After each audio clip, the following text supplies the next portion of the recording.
Hey, do you like bones? Or have you ever wanted to be part of a secret society? If you are looking for both, then this video is for you. Among our exhibits here at the Bone Museum is an exhibit on one of these secret societies that were notorious for using real human bones. Hi, my name is Masha at the Bone Museum, and today we're going to be taking a look at the Oddfellows.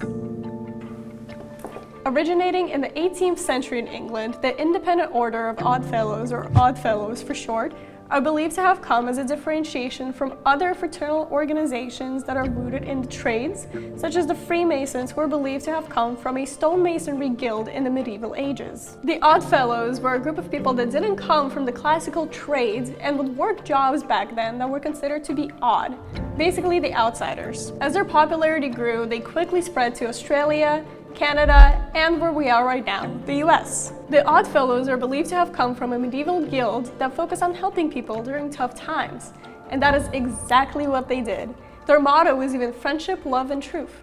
How nice. The Oddfellows were known for charitable work. They would build orphanages and hospitals, they built cemeteries for their members, and also offered burials at a low cost or for free. They would also help their own members that fell on tough times financially. They were also one of the first and only societies to allow women to join under the Rebecca's branch founded in 1851. Allowing women to join in the 19th century? Maybe they weren't the bad guys after all. Now, their popularity did start going down after the Second World War as societal and cultural attitudes shifted away from joining secret societies. But there are still ongoing branches around the world with their activities unknown. Now, let's talk about the elephant in the room. Or the skeletons.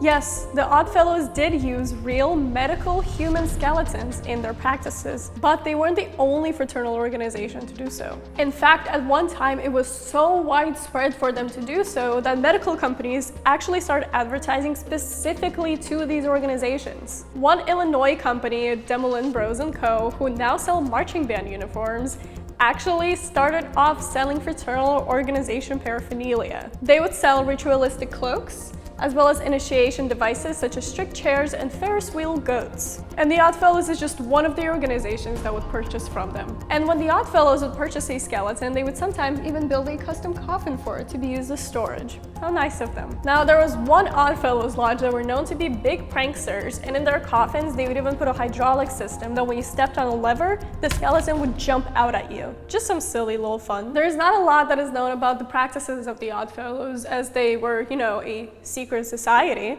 but we do know is that they use skeletons in some of their rituals. So let's talk about one of them now. And we're going to talk specifically about their initiation ritual. Maybe you can become an Oddfellows after this.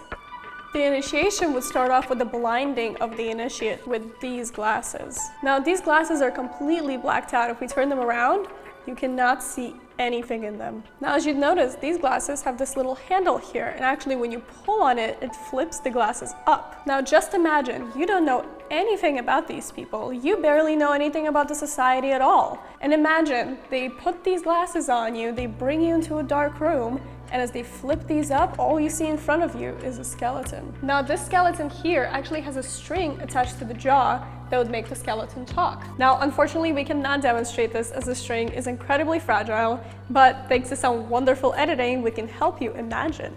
What thou art he was, what he thou will surely be, is what the skeleton would tell them. Basically telling them that yes, they are flesh and blood now, but soon enough, they're gonna be just like him. The Oddfellows initiation ceremony was a memento mori.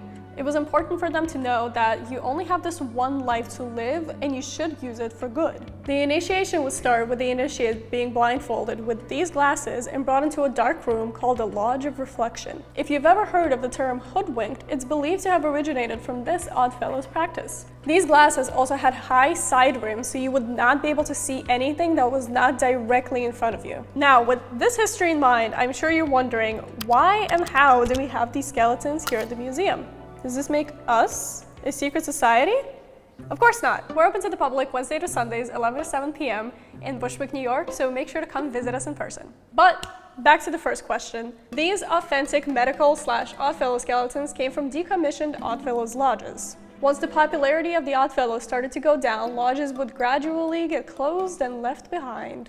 And I guess they didn't have a designated skeleton person because they would leave the skeletons there too. Most of the time, these would be left under stages, in the walls, in the floorboards, basically in crawl spaces. We would never. And when people were buying these lodges to renovate, I guess they didn't account for the fact that there might be human remains hidden inside the walls. But that is exactly what they were finding. During our trip to the World Oddities Expo, John had actually touched upon one of these real-life incidents in his keynote speech. Here's the clip. And in this, they were doing renovations on a house, and when they tore down the wall, there was a real human skeleton in a coffin hidden, plastered between two walls. The workers freaked out, they refused to touch it, and they didn't want to work on the house until they got rid of this skeleton. Once again, they tried to go to local schools. The schools didn't want it. They tried to go to local universities. They couldn't take it. So they eventually contacted us at John's Bones to try to find a home for it. So this was actually the skeleton here. And it's a vintage Oddfellows skeleton, and right now it's dated back to around 1890. And if you would like to learn more, make sure to check out the rest of the video in the description. And this skeleton behind me is extra special because I had actually went with him to go get it. And it has 25 vertebrae, which is one more than people are typically supposed to have. This skeleton actually came to us from a member of the Secret Service.